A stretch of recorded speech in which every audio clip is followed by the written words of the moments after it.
Hi guys, welcome back to my channel. Let's make this delicious garlic butter whole chicken. This is perfect for the holidays, so let's jump right in.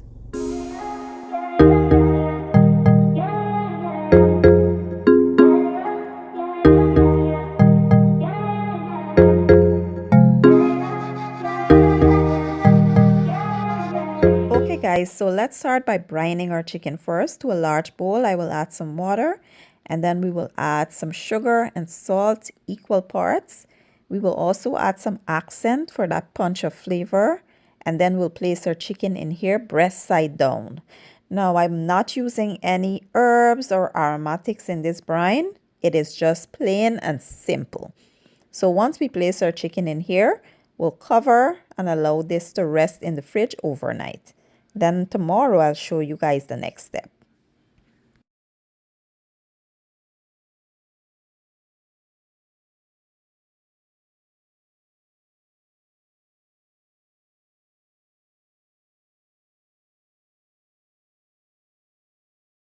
So moving on to the next day, I did drain my chicken from the brine, rinse it really well, and pat the chicken dry. Next, I'll be using some butter, chicken bouillon, garlic powder, black pepper, lemon pepper seasoning, seasoned salt, and some garlic and herb seasoning.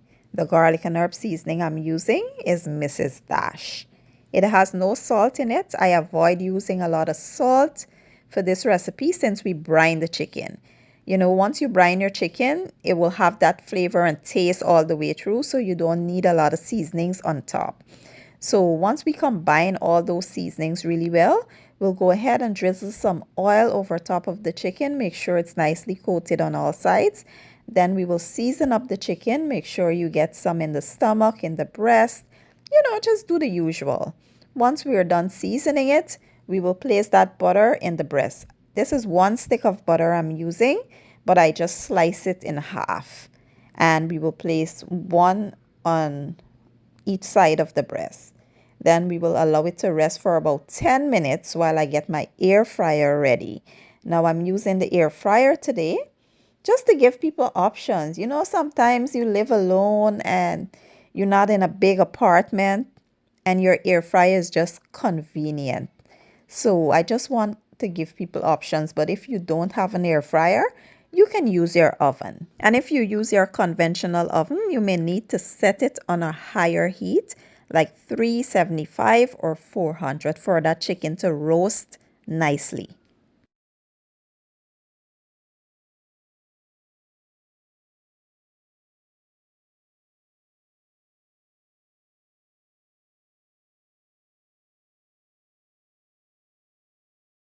So I did preheat my air fryer to 350 degrees Fahrenheit, and I will place a piece of foil wrap in the basket because I don't want the grill marks from the basket to get onto my chicken. So that's the reason for me doing that. Now I will place my chicken breast side down first, and we will cook this for about 30 minutes.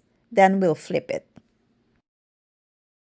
Now let's make a garlic butter sauce to go with our chicken. Here I have 2 sticks of butter, some better than bouillon, complete seasoning, black pepper, some heavy cream, garlic, and some parsley. To a preheated saucepan, I did add some oil, and now we'll go in with some garlic. Allow that to go for a few seconds, and then we'll add our butter. Once you add your butter, turn your heat down to the lowest. You need to cook the butter on low heat or the butter will turn to oil, and that will just spoil the sauce. Now, once you add your heavy cream here, you want to take this off the heat. You don't want to cook it on heat or else the cream will curdle and your sauce will spoil. Once you add the heavy cream, we'll go in with the seasonings, give it a good mix, and then we'll add our fresh parsley, and that's it. The sauce is done. Now, I only have this on the heat to show you all what I'm doing because the camera is here. But really, you should take this off the heat once you add the heavy cream. Mix it in really well. And that's it. It's super simple. Now we will set this aside and move on to our chicken. So after about 30 minutes, this is how the chicken is looking. It looks absolutely beautiful. Now we will flip it over to the breast side and allow it to cook for about 25 to 30 more minutes.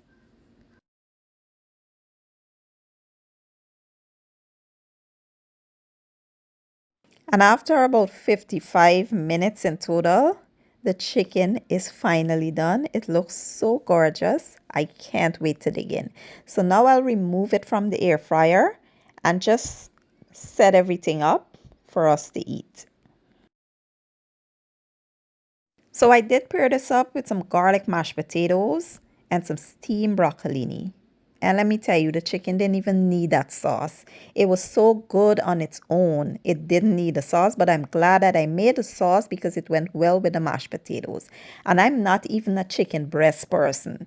That's my least favorite part. But when I tell you this breast was so moist, tender, and juicy, I devoured the entire plate. I really do hope you all give this recipe a try. If you enjoyed the video, please give it a thumbs up, share it, and leave a comment down below. I will leave all the ingredients that I use down in the description box, and I'll see you all next time.